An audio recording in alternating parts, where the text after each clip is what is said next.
اپنی اپنی پڑی ہوئی ہے اس وقت، ٹھیک ہے نا. جیسے وہ کہتے ہیں نا کہ وہ جو حشر کے دن سب کو اپنی اپنی پڑی ہوگی، تو یہاں پہ کچھ اسی طرح کا سلسلہ ہے، سب کو اپنی اپنی پڑی ہوئی ہے اس وقت. اچھا تو لیکن میں آپ کو صرف یہ بتا دوں کہ اس میں میاں نواز شریف صاحب آن بورڈ تھے. یہ میاں نواز شریف صاحب آن بورڈ تھے. اچھا. اور ہاں نواز شریف صاحب آن بورڈ تھے اور مریم نواز صاحب آن بورڈ تھیں. شہباز شریف صاحب جو ہیں وہ بھی آن بورڈ تھے. ٹھیک ہے، یہ مطلب یہ جو تاثر ہے نا کہ نواز شریف صاحب آن بورڈ نہیں، بالکل آن بورڈ تھے.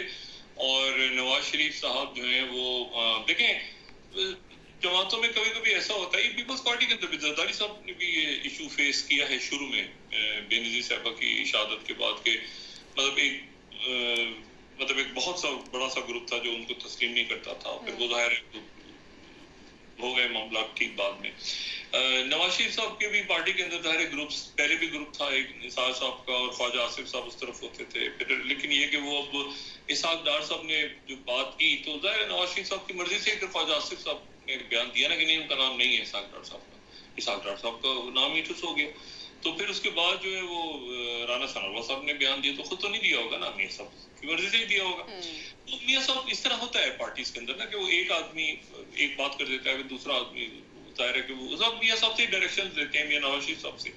لیکن میرا خیال ہے پیپلز پارٹی آن بورڈ نہیں تھی، اور پیپلز پارٹی کا آئینی طور پہ تھا بھی نہیں. میں نے پہلے بھی بات کی تھی کہ یہ لیڈر آف دا اپوزیشن یعنی راجہ ریاض صاحب اور شہباز شریف صاحب کے درمیان معاملہ طے ہونا تھا. اور اتفاق سے میں کہیں یہ بھی ذکر ہوا تھا میرے زبان سے کہ یہ نام جو ہے یہ راجہ ریاض صاحب کی جیب میں ہاتھ ڈالیں گے، ان کی جیب میں سے ہاتھ باہر نکالیں گے تو نام ہوگا، اور وہ کہیں گے میری مٹھی میں کیا بتا دو نا. سب لوگ پوچھ رہے ہوں تو لیکن ان کی مٹھی جب کھلے گی تو کھل گئی مٹھی.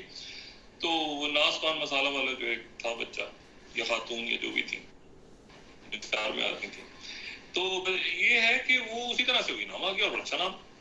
اور مسئلہ یہ کہ اس کو تو کرنا ہی شہباز شریف صاحب نے اور راجہ ریاض صاحب تھا نا. تو اس میں تو کوئی اتحادیوں کا مشاورت اور یہ سارے معاملات کہ آپ بھی 3 نام دیں تو آپ بھی 4 نام دیں تو آپ بھی 3 نام دیں تو 5 نام دیں تو 8 نام دیں، یہ تو انہوں نے آپ سمجھ لیں کہ انہوں نے بس مشورہ لے لیا، لیکن ان کو مطلب ان پہ پابندی نہیں تھی آئینی طور پہ کہ وہ مشاورت کرتے. وہ مشاورت کرتے ان کو پابندی نہیں تھی شہباز شریف، یہ ان کا حق تھا، وہ ان کا رائٹ تھا.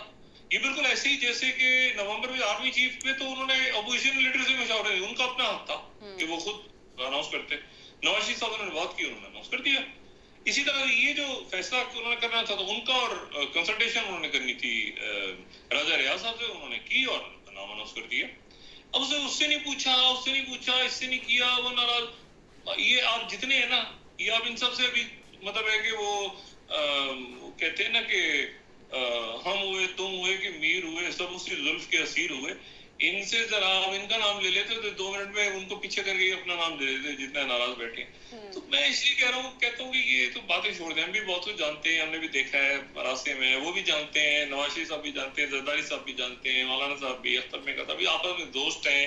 مطلب یہ چلتی رہتی ہیں باتیں اوپر نیچے. لیکن اس وقت میں آپ کو بتاؤں، اس وقت سیاسی جماعتوں میں کوئی اتحاد نہیں، کسی قسم کا کوئی اتحاد نہیں، اور سب اپنے یعنی جماعتیں بھی اپنا سوچ رہی ہیں اور اس میں شخصیات بھی اپنا سوچ رہی ہیں کہ یار ایک منٹ ٹھہرو گی کیا آنے والے دنوں میں کیسے کیا میاں صاحب کیا واپس آئیں گی. اب تو شہباز شریف صاحب بھی جا رہے ہیں اور کیا مریم صاحبہ جائیں گی رہیں گی، ان کا کیا. تو ابھی یہ خاموشی سی کچھ دنوں میں رہے گی. لیکن جیسے میں نے آپ سے پہلے کہا کہ مریم نواز صاحبہ دیکھیں یہ جو ہوئی تھی نا ملاقات، مریم نواز صاحبہ نے سب سے پہلے اپنے آپ کو پیچھے کر لیا کہ میں وزارت دفاع کی کینڈیڈیٹ نہیں، بڑے سکون کے ساتھ کیا تھا. یہ میں بتاؤں آپ کو اس میں کسی قسم کی کوئی یعنی آپ سمجھے کہ کوئی یہ ان کی اپنی مرضی تھی. انہوں نے کہا کہ میں پیچھے اپنے آپ کو کرتی ہوں اور نواز شریف صاحب جو ہے وہی وزیر اعظم. تو انہوں نے ایک بہت بڑا ایک ڈسکشن ختم کر دیا تھا کہ یہ اگلا وزیر اعظم کون ہوگا. انہوں نے سب سے پہلے اپنے آپ کو وڈرا کیا تھا اور خود کیا تھا. یہ میں زور لے کے بات کر رہا ہوں کہ خود انہوں نے کیا تھا. کسی کے میرے ہوں گے تو میرے والد ہی ہوں گے ورنہ میں نہیں. سکون سے وہ آ گئی تھی واپس. وہاں پر زرداری صاحب نے ظاہر بلال صاحب ایکسپیکٹ کر رہے تھے کہ میرا ہوگا سلسلہ، وہ خیر جو بھی ہوا معاملہ. پھر انہوں نے نام دیے بہت سارے اور بڑے زبردست نام تھے سارے، اور وہ نام ظاہر ہے ڈسکس ہوتے رہے کئی روز تک. مبارکبادیں بھی ہم نے بھی دے دی، انہوں نے بھی لے لی، ہم نے بھی مٹھائی بھیج دی، انہوں نے بھی کھا لی کئی لوگوں نے. تو اب وہ بھیجنی ادھر تھی کاکڑ صاحب کے لیے الگ سے لینی پڑے گی، تو بھیج ہم نے ادھر دی. چلیں ٹھیک ہے خیر ہے، لیکن مسئلہ یہ ہے کہ یہ استحقاق انہی کا تھا. تو یہ اب آنے والے دنوں میں چونکہ انسرٹینٹی ہے. اصل بات یہ ہے کہ یہ چیلنجز ہیں. ایک تو 90 دن کے الیکشن والا, پھر یہ ہے کہ ظاہر ہے کہ تحریک انصاف کے سب مسائل ہیں, بہت بڑے مسائل ہیں, بہت سارے ان کے لوگ گرفتار ہیں, مقدمات ہیں, یہ ساری چیزیں ہیں, عدالتی فیصلے آ رہے ہیں, بڑے فیصلے, چیلنجز ہیں, بہت چیلنجز ہیں. تو اب اسے وہ کیسے نبرت آزما ہوتے ہیں؟ تو میرا خیال ہے کہ وہ اس وقت ان کو مشاورت مطلب مشورے دیں لوگ, بجائے کہ منہ بنا کے سب کچھ لوگ ناراض ہو کے بیٹھ جائیں.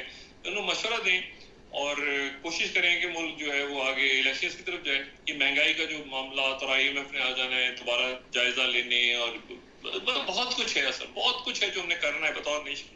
تو 14 اگست کے دن جو ہے میرے خیال سے سب ہنسی خوشی اس کو ایک بھرپور انداز میں, تمام مہنگائی, تمام ایشوز, تمام مسائل کے باوجود کچھ نہیں کر سکتے تو ہم دل میں دعا کریں کہ اللہ تعالیٰ سب خیر کرے, سب کے مسائل اللہ تعالیٰ حل کرے, ملک کو سلامت رکھے اور خیریت سے ہم آگے بڑھیں. مطلب ایک حادثات ہوتے ہیں, دہشت گردی کا واقعہ پیش آ گیا, کچھ شہادتیں ہو گئیں, کوئی بری خبریں سننے کو ملتی ہیں, گاڑی گر گئی, ایکسیڈنٹس ہو گئے, گھروں میں واقعات ہو گئے. اللہ تعالیٰ سب کو اپنی پناہ میں رکھے, ملک کو آگے لے کے جائے. تو آج کا دن ایسا ہے میرا خیال ہے کہ ہمیں تھوڑا سا, اور ہم یہ بھی دیکھیں کہ ہم نے کیا کیا, کہ کیا ہمیں کیا حاصل کر لینا چاہیے تھا اتنے سالوں میں, کہاں یہاں ہم نے حاصل کر لیا تھا اور حاصل کر کے کھو دیا. یہ بھی ہم نے دیکھنا ہے, اپنا بھی تو جائزہ لینا ہے نا. سارا تو جو کھانا خراب ہے وہ ہماری اپنی کارکردگیوں کی وجہ سے ہوا ہے نا, ہمارے کون سے ٹھیک کام آ رہے ہیں. تو وہ سارے ہم نے جائزہ لینا ہے اپنا, تو اور آگے بڑھنا ہے انشاءاللہ تعالیٰ, اور سب خیر ہوگی. تو آج کا دن جو ہے وہ سب ہنسی خوشی منائیں. تو سیاست چھوٹی موٹی چلتی رہتی ہے, باتیں چلتی رہتی ہیں. اللہ تعالیٰ مشکلیں سب کی آسان کرے, اور دیکھتے ہیں جو چیلنجز ہیں ان سے نبرت آزما ہوں گے بطور نیشن. پچھلی حکومت کے پہلے اتحادی کی طرف سے اعتراض اٹھایا گیا ہے نگراں وزیر اعظم پر, اور نواز شریف صاحب کو خط لکھ دیا اختر مینگل صاحب نے. دیکھیں جی, اختر مینگل صاحب کے تو خط پہ میں آتا ہوں بھی تھوڑی دیر میں, کیونکہ اختر مینگل صاحب کے جو تعلقات ہیں نواز شریف صاحب سے, اور PDM جب بنی تو اس وقت کیا معاملہ ہوا اس پہ میں ابھی تھوڑی دیر میں بات کرتا ہوں. بڑا ایک دلچسپ واقعات ہیں جو ہوئے اختر مینگل صاحب کے حوالے سے خاص طور پر. لیکن اس سے پہلے یہ کہ جو 76واں یوم آزادی ہے وہ آج منایا جا رہا ہے. پاکستان, اس کی تقریب کا آغاز ہو گیا پاکستان میں اور دنیا بھر میں. پاکستان میں اور دنیا بھر میں اس کی تقریب کا آغاز ہو گیا ہے. اور آج جو ہے وہ شب کو, آج جب یہ رات ہوگی اور دن کا آغاز ہوگا, درمیانی شب جو ہے وہ کاکول ملٹری اکیڈمی میں جو ہے وہ تقاریب ہوں گی, اس میں آرمی چیف ہوں گے. اور یہ جو سلسلہ ہے یہ سٹارٹ ہوا تھا 2008 سے. 2008 میں یہ پہلی مرتبہ جو ہے یہ کاکول میں یہ 14 اگست کی تقاریب خصوصی طور پہ منائی گئی تھی. وہ آج زبردست ہوگا جشن. اور اس کے بعد جو ہے وہ کل دن میں جو آج شاید ہو سکتا ہے کسی وقت آج ان کا الوداعی خطاب نشر ہو, جو شہباز شریف صاحب کا, یہ ہو سکتا ہے کل ہو. لیکن یہ کہ کل ہی دن میں جو ہے وہ الوداعی گارڈ آف آنر ان کو پیش کیا جائے گا, اور پھر انوار اللہ کاکڑ صاحب جو ہے وہ نگراں وزیر اعظم کا حلف کل ہی اٹھا لیں گے. اور اس کے بعد پھر شہباز شریف صاحب جو ہیں وہ چند دنوں کے بعد جو ہے اگلے چند دنوں میں ان کی جو اہلیاں ہیں نصرت شہباز صاحبہ وہ علیل ہیں, کافی دنوں تک وہ ہاسپٹلائز رہیں. اور شہباز شریف صاحب جب لاہور جاتے تھے تو اکثر یہ کہ ان کی عیادت لی جاتی تھی. تو وہ نصرت شہباز صاحبہ جو ہیں وہ اب ان کی طبیعت بہتر ہے, لیکن وہ علیل ہیں ابھی بھی. اور ان سے جب جلاوطنی کے دن تھے تو ان سے بڑی سلام دعا رہی. بھابھی ہیں, میں تو بھابھی ان کو کہتا رہا ہوں, اور وہ بڑی ایک نفیس خاتون ہے. بہرحال تو وہ شہباز شریف صاحب پھر ان کے ساتھ جو ہیں اپنے اہل خانہ کے ساتھ اللہ تعالیٰ نے صحت دے وہ ملک سے باہر جائے گی شہباز شریف صاحب. اور پھر وہ ان کی واپسی کا کیا پلان ہے وہ پھر ڈیپینڈ کرتا ہے کہ نصرت شہباز صاحبہ کی صحت کب اجازت دیتی ہے اور وہ کب واپس آتی ہیں. تو پھر ان کے ساتھ شہباز شریف صاحب یہ اس سے پہلے بھی آ سکتے ہیں, ان کے ساتھ ہیں, اور اسی دوران نواز شریف صاحب سے وہ مشاورت بھی کریں گے اور دیکھیں گے کہ کیا معاملات ان میں چل رہے ہیں.